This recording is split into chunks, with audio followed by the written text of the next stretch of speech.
Bonjour, aujourd'hui on s'attaque à un sujet que tout le monde connaît mais dont on parle rarement en profondeur, la médisance. On va voir que ce n'est pas juste une vilaine habitude, non, c'est un phénomène psychologique bien plus complexe, avec des racines vraiment profondes. On a tous nos petites expressions pour ça. On fait des commérages, on se défoule un peu, ou même le fameux «je dis juste les choses comme elles sont». Mais derrière tout ça, il y a une dynamique très puissante. Alors, qu'est-ce qui se passe vraiment quand on se met à médire de quelqu'un? Et c'est là que ça devient fascinant. Une analyse psychodynamique nous montre qu'il faut complètement changer de perspective. Oublions l'idée d'un simple défaut moral. La médisance, en fait, c'est un symptôme, un signal d'alarme qui nous parle d'un déséquilibre intérieur, d'une vraie vulnérabilité. Allez, on va voir ce qui se cache sous la surface. Alors, commençons par le commencement. Première partie, pas de simple commérage. Avant de pouvoir analyser, il faut d'abord poser une définition claire de ce comportement qu'on retrouve absolument partout. D'un point de vue psychologique, la médisance, c'est quoi? C'est parler en mal de quelqu'un qui n'est pas là pour se défendre. Mais le point crucial, le plus important, c'est la deuxième partie de la phrase. La distorsion ou l'amplification. On n'est pas en train de rapporter des faits objectifs. Non, on les transforme, on les exagère. Bon, maintenant, on rentre dans le cœur du sujet. Deuxième partie, une agression déguisée. On va essayer de comprendre ce qui se passe vraiment à l'intérieur, dans la tête de la personne qui médite.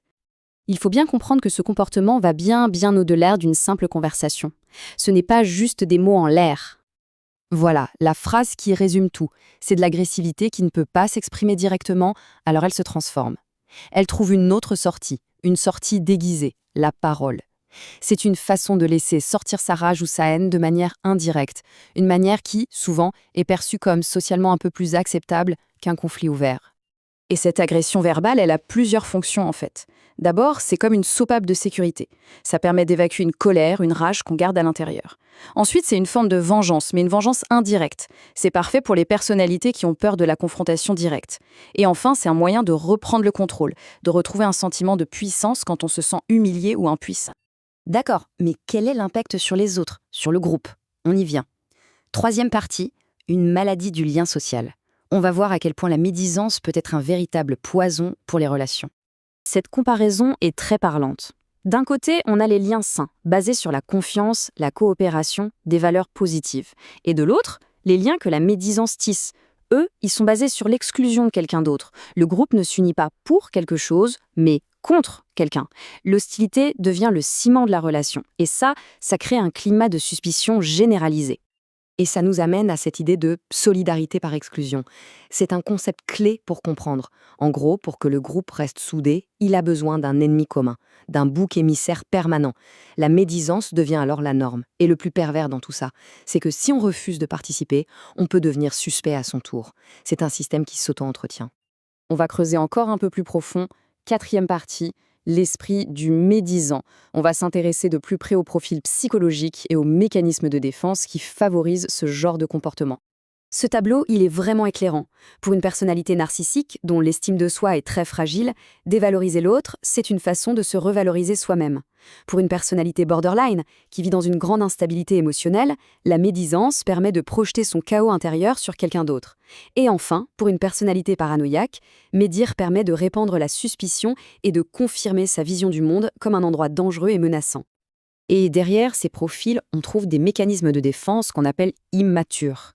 Le premier, c'est la projection, c'est simple, on attribue sa propre agressivité à l'autre. Le deuxième, c'est la rationalisation, très sournois. On déguise sa malveillance en bonne intention. Non, mais je dis ça pour aider, je veux juste prévenir les autres. Et le troisième, le clivage. C'est cette vision du monde en noir et blanc, tout bon ou tout mauvais, sans aucune nuance. Ça rend la diabolisation de l'autre beaucoup plus facile. Évidemment, impossible de ne pas parler de notre époque. Cinquième partie, la médisance à l'ère du numérique. Voyons un peu comment la technologie a mis le feu aux poudres de cet instinct très primitif.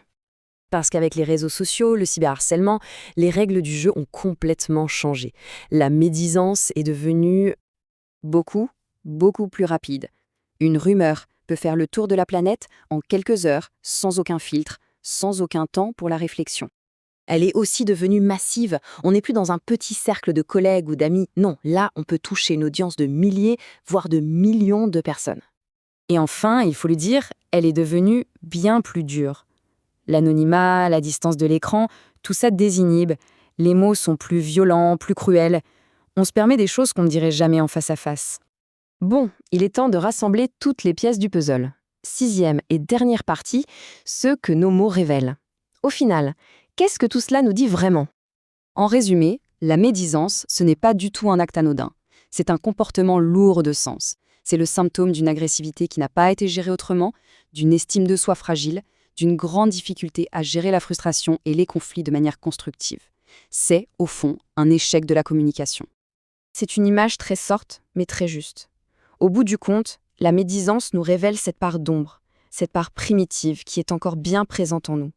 Une forme de violence, discrète peut-être, mais terriblement destructrice.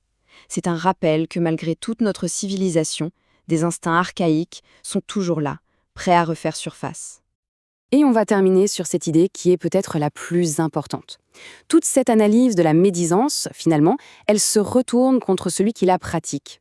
Elle agit comme un miroir de ses propres angoisses, de ses propres conflits non résolus. La médisance révèle bien plus de choses sur la personne qui parle que sur sa cible.